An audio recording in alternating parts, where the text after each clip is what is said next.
From a hidden character you can only unlock with a secret code to Stan Lee with green skin, these are 19 of the craziest secrets, Easter eggs, and references in LEGO video games. To start off, have you ever played the Sonic level in LEGO Dimensions? Well, even if you did, I'm sure you missed this insane detail. During the cutscene where Metal Sonic gets destroyed and hits Eggman, 3 different portals appear. All of them are dropping seemingly random objects, but the third one actually isn't random at all. Instead of whatever the first 2 spat out, the third portal shoots out a Sega Genesis console in LEGO form. And this is actually the console that the first ever Sonic game was played on way back in 1991. This is a super discreet reference and nod for all the OG Sonic fans. But if you know anything about LEGO games, then you know that there are going to be way crazier ones in this video. So make sure you watch all the way until the end. Up next, I actually want to talk about one of the coolest parts of any LEGO games, secret characters. I'm sure we've all unlocked at least one in our lifetime, whether it be Lord Voldemort in LEGO Harry Potter or Black Mask in LEGO Batman. But there's one character in LEGO Star Wars 3 that's so secret, you don't even know he's there until you unlock him. That character is Savage Opress, better known as Darth Maul's brother, and the only way you can unlock him is if you input the code MELLOW7. After that, he'll appear in the character selection board, acting like he's been there the whole time or something. I'm not exactly sure where you had to find this code, but this isn't the only character you have to do this for. One of the other games that did this was LEGO Pirates of the Caribbean from 2011. Now, back when this game was released, LEGO was dropping new sets for the theme along with it, and every set came with a poster inside. And these posters were the only way you could find the code to unlock the secret character. For this much work, you'd think it'd be a crazy character, but it's actually just Jack Sparrow? Nah, I'm kidding. Well, not about the Jack Sparrow part, but this one's special. When you play as him in-game, some music starts playing, and he and everyone else around him starts dancing. The payoff obviously isn't anything crazy, but it's still funny at the very least. Okay, this next Easter egg is a bit different. There is a rumor that you can't subscribe to this channel in 3 seconds or less. I'm gonna start a timer, and let's see if you can do it. Ready? Go. Did you get it? I hope so, because it's time for the next Easter egg. It's a known fact that the LEGO Star Wars games have the most Easter eggs, besides LEGO Dimensions. But there's one in the Skywalker saga that always gets overlooked. When characters get knocked out, stars start moving in circles above their head. But if you look closely, you'll see that there are actually X-Wings and TIE Fighters in the mix too. This is already cool on its own, but these icons actually change based on the character. Like for the Rancor in Jabba's palace, instead of X-Wings, there's food in there instead. Very fitting for a guy who was always trying to eat someone. LEGO is always super attentive to details like this, and it's especially obvious with the Hulk transformations in LEGO Marvel Avengers. In this game, there are actually 2 different characters who played as the Hulk at 2 different times. One of them is the Bruce Banner we all know from the MCU, and his transformation is exactly what we'd expect. But the other character is Lou Ferrigno, the actor who played the Hulk in a show from the 1970s. Back then, let's just say that special effects weren't so special, and his transformation in the game definitely reflects that. Instead of getting all big and buffed up like Bruce Banner, he sprays green spray paint onto himself and changes his hairstyle. Then, to change back, Stan Lee comes in out of nowhere and hoses him down with an old-fashioned spray bottle. This Stan Lee cameo is one of many in the LEGO Marvel games, but did you know Stan Lee himself can transform into the Hulk in LEGO Marvel Superheroes? He has the same animation as Bruce Banner, so there isn't anything special going on here, until you transform on the elevator of the SHIELD helicarrier. For some reason, this causes a huge glitch in the game where Stan Lee will have ripped clothes and green skin, looking very Hulkish if I do say so myself. Now, when LEGO games reference other video games, they usually only do it for other LEGO video games, like all the different posters in the LEGO Star Wars games, which I'll get to in a minute. Before that though, let me play you a clip from LEGO Lord of the Rings and see if you catch anything.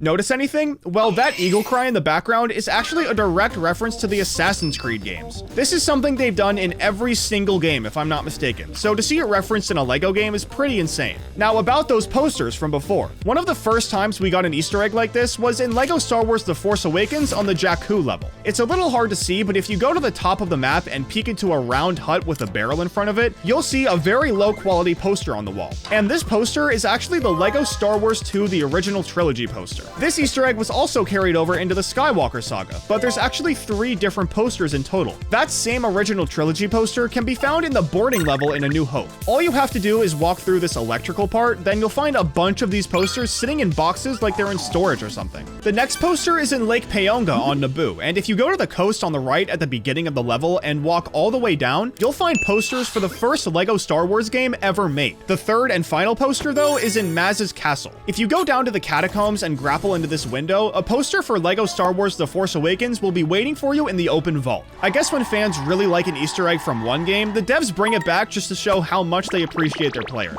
That is, until we talk about a certain Easter egg in LEGO Star Wars The Complete Saga. Once you've beaten the game, you can play as Darth Vader in free play. Obviously, one of his most well-known powers is his Force Choke, but did you know there's a certain person he can't do this to? If you try to use Force Choke on Padme, you physically won't be able to. There's no animation or anything to show you that you can't either. You just literally won't be able to do it. This is a super cool Easter egg that everyone really liked, but it actually wasn't carried over into the Skywalker saga. Not only can you Force Choke Padme as Anakin, but you can even Force Push her with Darth Vader. I tried it out myself in-game by Force pushing a random Twi'lek on Tatooine, then turning around and doing it to Padme. And sure enough, I definitely could do it. I have to say, I was a little disappointed at this, but because of how much other stuff is in this game, I really can't complain that much. One game I haven't covered yet, though, is LEGO Harry Potter. There are a million different Easter eggs in this game, but one of my favorites is in years 1 through 4. In the Harry Potter universe, there's a non-being called a boggart, which manifests itself as the worst fear of the person who's looking at it. Well, once you unlock free play, you can actually see the worst fears of whatever characters you have unlocked. Most people's are Voldemort, which isn't surprising, but like we saw in the movies, Ron's is actually a giant spider. As cool as this is, there's one character in particular with a very interesting worst fear: Tom Riddle. If you go up to the boggart playing as Tom Riddle, it manifests as Harry Potter. This makes a ton of sense considering Harry is the person who killed the piece of Tom Riddle's soul that was in the diary, but it's still super sick seeing his worst fear confirmed in a LEGO game. While I'm talking about character deaths, there's one from the MCU that LEGO really had to censor in their games. The person I'm talking about is Quicksilver from Avengers Age of Ultron. In the movie, he dies protecting Hawkeye and a child and gets riddled with bullets, but this is way too gruesome for LEGO to remake in their games. So instead, they covered him in ice cream and just had him fall over. I can't say this makes a whole lot of sense, but I understand why they did it. I mean, the original is just way too gruesome. However, depending on how you do it, there's definitely a way to sneak in some references for adults. Just like how Indiana Jones and Han Solo are played by the same actor, the actor for Qui-Gon Jinn, Liam Neeson, is in a bunch of different movies. One of his most popular franchises is Taken, and the devs for LEGO Star Wars The Skywalker Saga were actually able to slip in a reference to these movies. If you play as Qui-Gon Jinn and walk into Anakin's home on Tatooine, he says something very interesting. I have a particular set of skills that will come in handy here. Now, I can't say that he was lying. In this part of the level, you did need someone with a lightsaber to cut open a door so you can move on. But this is actually a reference to a super popular scene in one of the Taken movies. Are a very particular set of skills. Skills I've acquired over a very long career. I know these last few Easter eggs have been a little dark, but there's one more that I just have to show you. In LEGO Batman the video game, there's a place where you can find the origin story of Batman. Batman fights crime because he watched his parents get killed in front of him, and he doesn't want anybody to go through what he went through. They were killed in an alley behind the Monarch Theater just after seeing a play, and if you go to a certain part of Gotham, you can actually find that exact theater. Like I said, it's pretty dark, but it's still cool nonetheless. Getting back to the fun stuff, I'm sure we've all seen the reference to Jack and Rose from the Titanic in LEGO Dimensions.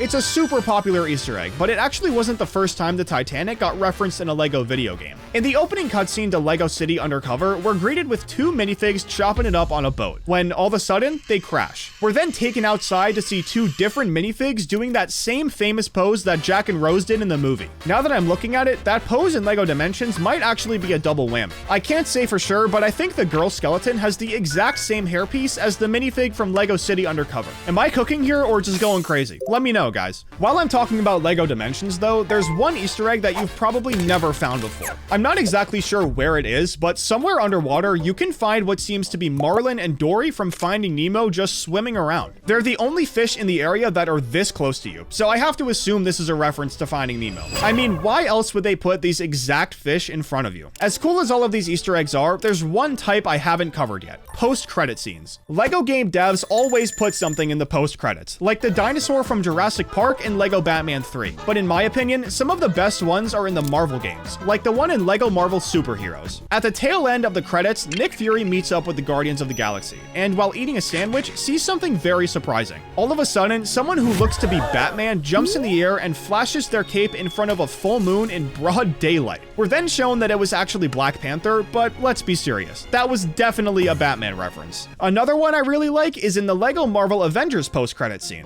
In this clip, the devs decided to recreate the scene in Age of Ultron where everyone tries to pick up Thor's hammer. It's a great scene in the movie, and even better in the LEGO game, but after this is where it gets good. After this, we skip to later in the night, and Stan Lee is cleaning up after the Avengers mess, when all of a sudden, he picks up Thor's hammer with ease, and accidentally electrocutes a chair, but that's besides the point. This is a great bit, and a super cool way to show just how worthy Stan Lee is of wielding Thor's hammer, like we didn't already know that. The final Easter egg I want to show you is actually in LEGO Harry Potter years 1 through 4. Harry, Ron, and Hermione are out of their dorms at night when they end up in Hagrid's cabin. Of course, Hagrid shows them some hospitality and gives them some drinks to settle down. Then, out of nowhere, random objects start flying into the cabin, so Hagrid opens up the window to see what's going on. The only thing he sees, though, is a scarecrow. But if you look closely, you'll realize that it isn't just any scarecrow. That's the Scarecrow from the Batman universe. Based on a bunch of other Easter eggs I've shown you, it's pretty obvious that LEGO loves throwing in cameos from other franchises, and as a player, it's super fun to see. I don't usually make videos on LEGO video games like this, but if you want to see more, let me know down in the comments, and I'll definitely make some more. Other than that, be sure to like the video, and don't forget to subscribe.